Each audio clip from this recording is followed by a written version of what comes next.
How we doing, Helio? I'm glad y'all came out tonight. I've been living in Philly for about 3 years now, and I moved up here from Louisville, Kentucky. And when I tell people I'm from Kentucky, I usually get kind of weird looks. The first time I went to a party my freshman year, I was talking to this girl, and she was like, "Oh, where are you from?" And I told her Kentucky. And without missing a beat, she said, "Oh, so you fuck your cousin." And I was like, I mean, I wish, but they all died in a med-fueled horse fucking incident, so nothing there. No, actually, they're alive, but they're all guys, and it's illegal to be gay in Kentucky, so there's no dice there. Do you all know what the DARE program is? Yeah. Okay. So if you don't know, it's a program in public schools that teaches you about the dangers of drug abuse. Back in Kentucky, it's not only that, but it's also about the dangers of child porn. And it's not just like the dangers of like human trafficking and stuff like that, but they told us not to watch child porn.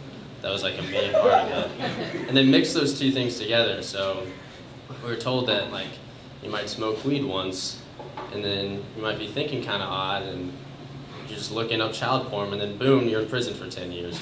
You're a pedophile just because you smoked weed once. And that worked for me. I've never done drugs, and I've also never looked at child porn, so I'm like the perfect student. But it made me really popular in high school, too, because one time someone offered me to smoke, and I said, "No, you fucking pervert." I watch normal porn, okay? I didn't even drink until I was 21 because I'm better than all of you. Waiting to drink until you're 21 is kind of like saving yourself for marriage because it's dumb. There's just no point to it at all. But yeah, any of you all like true crime stuff? Yeah, I'm a big fan of it, but not everyone else is. And I learned that the hard way. I met this girl at a party. This was not the one who thought I fucked my cousin. It could have been, she just kept it to herself. But I met her at a party, and we went on a date, and we came back to my place, and we were watching Netflix. And she was like, "What do you want to watch?" And I was like, "I don't know, what do you want to watch?" "I don't know, what do you want to watch?" And I was like, "We're watching a murder documentary." So I threw on an episode of Forensic Files, and the episode was about a guy in college who met a girl at a party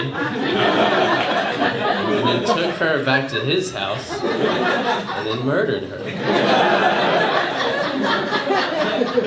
And I turned to the girl I was with and I was like, "Look, I had not thought about that until just now."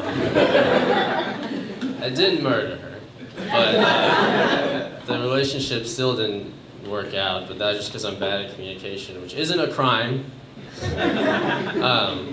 We went out to a nice restaurant once, and for some reason it had it stuck in my mind that she never thanked me for it. And I was kind of just like really distant for like a week, and she called me out on it. And I was like, "Well, it was kind of disrespectful, you never thanked me for that." And she was like, "Well, I thanked you in the Uber afterwards, and then back at your place, and also right after dinner." And I was like, "Oh shit, I need to listen better."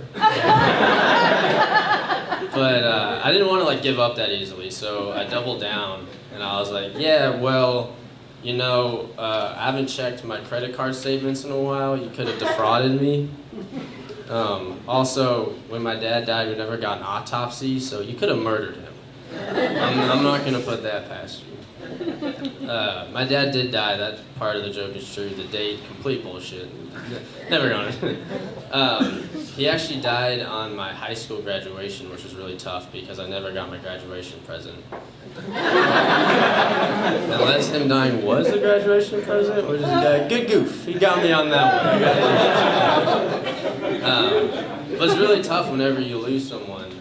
And people always try to give you like advice and tell you that it's going to be all right. And one piece of advice I got was that there's always a silver lining to whenever someone dies.